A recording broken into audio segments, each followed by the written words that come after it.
நல்லா உட்காந்துருக்கீங்க. சில நேரம் நம்மளை தவறான சாட்சிகள், சில நேரம் நமக்கு சில போராட்டங்கள்லாம் வரும்போது நம்ம என்ன பண்ணுவோம்னா, நமக்கு எதிர்பார்க்குறது நடக்காத போது என்ன பண்ணுவோம்னா, என்ன ஆண்டர் இவ்வளோ தேடி என்ன நடக்கிறது, என்ன ஆண்டருக்கு இவ்வளோ ஊழியம் செஞ்சு என்னத்தை பார்த்தோம் அப்படின்னு சொல்லி கொஞ்சம் பேக் அடிப்போம். பார்த்துருக்கீங்களா? நீங்களாம் முன்னாடி உட்காந்துருக்கீங்க, கொஞ்சம் பலவீனம் சில போராட்டம்லாம் வரும்போது அப்படியே கொஞ்சம் பேக் அடித்து பின்னாடி உட்காருவாங்க. இவ்வளவு தேடி என்னத்தை கண்டோம், கடைசி சேரில் உட்காந்துருப்பாங்க. இப்போ உங்களை உட்காந்துருக்கணும் சொல்லலை, பொதுவாக சொல்கிறேன், கடைசியில் போய் உட்காந்துருவாங்க.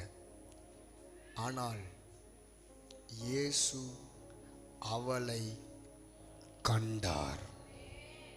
அப்போ என்ன அர்த்தம்? சர்வ வல்லவர் காண்ற மாதிரி அவன் முன்னாடி தான் உட்காண்டிருந்தா. கரங்களை தட்டி ஆண்டரை மகிமைப்படுத்தலாம். ஹல்லேலூயா.